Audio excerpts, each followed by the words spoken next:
एक बार फिर से आप सभी का स्वागत है my struggle for an education पर। सामाजिक अध्ययन में हम लोगों ने 6 चैप्टर को कंप्लीट कर लिया था और सामाजिक अध्ययन में ही आज हम भूगोल को स्टार्ट कर रहे हैं। ठीक है, और लेक्चर जो चैप्टर नंबर 6 था वो इतिहास का था, वो जो कि हमारा कंप्लीट हो चुका है।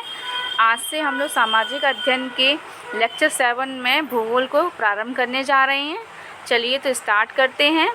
आज का टॉपिक है हमारा भौगोलिक घटनाक्रम, सौरमंडल, अक्षांश, देशांतर, गोलार्ध, अंतर्राष्ट्रीय मानक रेखाएं। ठीक है, आज हम लोग ये सब कुछ पढ़ेंगे। जो भी हमारे दोस्त हैं वो डीएलएड करना चाह रहे हैं, बीटीसी करना चाह रहे हैं, बीएड करना चाह रहे हों तो वो इस चैनल से जुड़ सकते हैं और इससे अपना अध्ययन कर सकते हैं। ठीक है, जो भी बच्चे एडमिशन लेना चाह रहे हैं वो ज़रूर इस चैनल से जुड़ें और अपने नोट्स को तैयार करें और इससे तैयारी करें, जो कि आपके एग्ज़ाम के लिए बहुत ही ज़्यादा बेनिफिट्स होगा।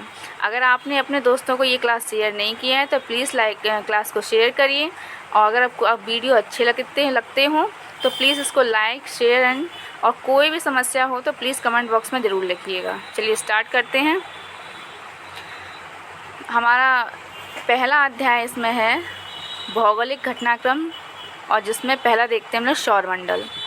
ठीक है, सौरमंडल में पहला जो हमारा सौरमंडल का जो मुखिया होता है वो हमारा सूर्य होता है, उसके बारे में हम लोग पढ़ते हैं। तो सूर्य एक तारा है, वह सौरमंडल का मुखिया भी है।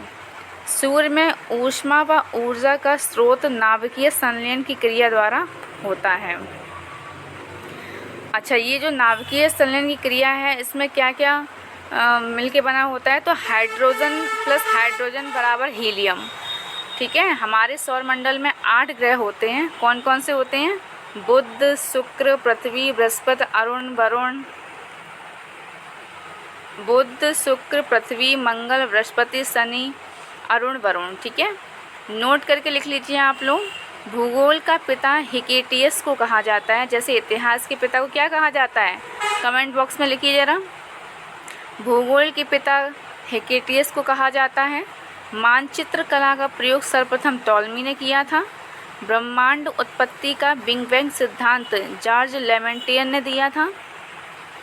घटते क्रम में ग्रहों को देख लेते हैं। घटते क्रम में बृहस्पति, शनि, अरुण, वरुण। समझ में आ रहा है आप लोगों को? पृथ्वी, शुक्र, मंगल, बुध। मतलब घटते क्रम का मतलब क्या है? बड़े से छोटा, है ना, सबसे बड़ा, फिर उससे छोटा, फिर उससे छोटा। फिर पृथ्वी का उपग्रह क्या है? चंद्रमा होता है। होता क्या है? पृथ्वी का उपग्रह चंद्रमा है।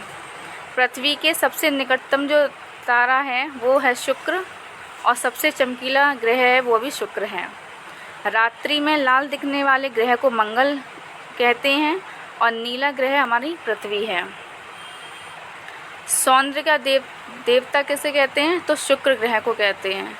नोट करके लिख लीजिए आप लोग। सूर्य का प्रकाश पृथ्वी तक पहुंचने में लगने वाला समय 8 मिनट 18 सेकंड होता है। सूर्य के प्रकाश की चाल कितनी होती है? तो 3 × 10⁸ मीटर प्रति सेकेंड। नेक्स्ट हमारा है पृथ्वी। पृथ्वी द्वारा अपने अक्ष पर घूर्णन की अवधि 23 घंटे 56 मिनट में करती है। पृथ्वी द्वारा सूर्य की परिक्रमा की अवधि 365 दिन 5 घंटे 48 मिनट होती है।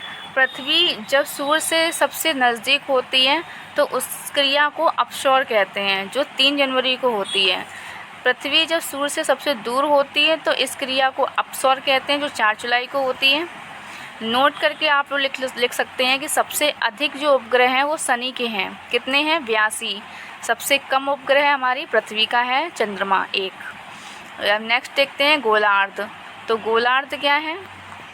देखिए डायग्राम बना दिया है। डायग्राम के अकॉर्डिंग आप लोग अपना डायग्राम बना सकते हैं और इसे समझिए। ये हमारा जो उत्तरी गोलार्ध है और नीचे हमारा दक्षिणी गोलार्ध है। ठीक है, ये देशांतर रेखाएं, अक्षांश रेखाएं आपको सब दिखाई दे रहा है ना। ठीक है, पश्चिम से पूर्व जो होती हैं वो अक्षांश रेखाएं होती हैं, और उत्तर से जो उत्तरी ध्रुव से और दक्षिणी ध्रुव के लिए रेखाएं जाती हैं वो हमारी देशांतर रेखाएं होती हैं। अक्षांश रेखाएं देख लेते हैं। वे काल्पनिक रेखाएं होती हैं जो ग्लोब पर पश्चिम से पूर्व खींची गई हैं। ठीक है,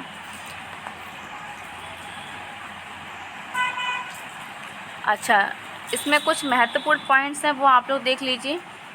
0 डिग्री अक्षांश रेखा को भूमध्य रेखा या विषुवत रेखा व इक्वेटर लाइन कहते हैं।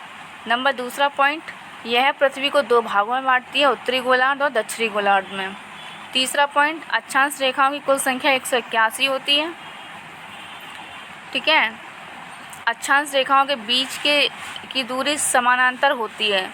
2 अक्षांश रेखाओं के बीच की दूरी 111 किलोमीटर, जिसे ज़ोन कहते हैं। सबसे बड़ी अक्षांश रेखा भूमध्य रेखा होती है।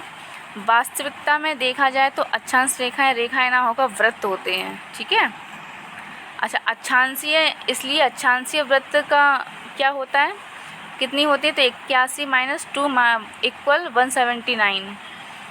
23.5 डिग्री उत्तरी अक्षांश को हम लोग कर्क रेखा और 23.5 डिग्री दक्षिणी अक्षांश को हम लोग मकर रेखा कहते हैं। देशांतर रेखाएं क्या होती हैं, वह काल्पनिक रेखाएं जो उत्तरी ध्रुव को दक्षिणी ध्रुव से मिलाती हैं, देशांतर रेखाएं कहलाती हैं। देखिए डायग्राम के अकॉर्डिंग आप लोग देख सकते हैं, उत्तरी ध्रुव को दक्षिणी ध्रुव में मिलाती हैं, ये देशांतर रेखाएं होती हैं। पॉइंट्स देख लेते हैं। देशांतर रेखाओं की संख्या 360 होती है। नेक्स्ट पॉइंट, 2 देशांतर रेखाओं के बीच सर्वाधिक दूरी मध्य रेखा पर होती है, जो कि 1 डिग्री पर 111.32 किलोमीटर होती है। तीसरा पॉइंट, जैसे जैसे हम ध्रुवों की ओर बढ़ते हैं तो रेखाओं के बीच की दूरी कम होती जाती है। ठीक है, नेक्स्ट हमारा है, नोट करके आप लोग लिख सकते हैं। 0 डिग्री देशांतर रेखा लंदन से गुजरती है। चूँकि यह रेखा लंदन के ग्रीनविच स्थान से गुजरती है, इसलिए इसे ग्रीनविच रेखा कहते हैं। ग्रीनविच रेखा को विश्व की मानक समय रेखा भी कहते हैं। भारत ग्लोब में उत्तरी पूर्वी गोलार्ध में स्थित है। नेक्स्ट हमारी हेडिंग है अंतर्राष्ट्रीय तिथि रेखा। 180 डिग्री देशांतर रेखा को अंतर्राष्ट्रीय तिथि रेखा भी कहते हैं। ठीक है, भारत लगभग 30 डिग्री देशांतर में फैला हुआ है। चूँकि पृथ्वी को 1 डिग्री घूमने में 4 मिनट लगते हैं, इसलिए 30 डिग्री घूमने पर 30 × 4 = 120 मिनट, यानी कि 2 घंटे। अतः कहें तो भारत का पूर्वी राज्य अरुणाचल प्रदेश भारत के पश्चिमी राज्य पूर्वी राज्य गुजरात तक जाता है मैं 6 बजे तक। ओके, नेक्स्ट हमारा है, पृथ्वी को घूमने में 2 घंटे का समय लगता है। अरुणाचल प्रदेश में सूर्योदय यदि 4 बजे होगा तो गुजरात में 6 बजे होंगे। समय के इस परिवर्तन को ठीक करने के लिए भूगोलवेत्ताओं ने भारत के बिल्कुल बीच वाली देशांतर रेखा को मानक समय रेखा माना गया है, जो कि 82 डिग्री 5 देशांतर से गुजरती है। महत्वपूर्ण प्रश्न देख लेते हैं। भारत और लंदन के समय में अंतर बताइए। नेक्स्ट हमारा क्वेश्चन जो पूछ लिया जाता है, क्षुद्र ग्रह किसे कहते हैं। नेक्स्ट है, वर्तमान समय में पृथ्वी पर कितने महाद्वीप हैं। नेक्स्ट क्वेश्चन है, पृथ्वी का स्थान ग्रहों में कौन सा है। 5वां है, पृथ्वी का जुड़वा ग्रह किसे कहते हैं। ओके गाइस, आज के लिए हम लोग इतना ही रखते हैं। आगे क्लास को कंटिन्यू रखने के लिए हम नेक्स्ट क्लास में बताएंगे कि आगे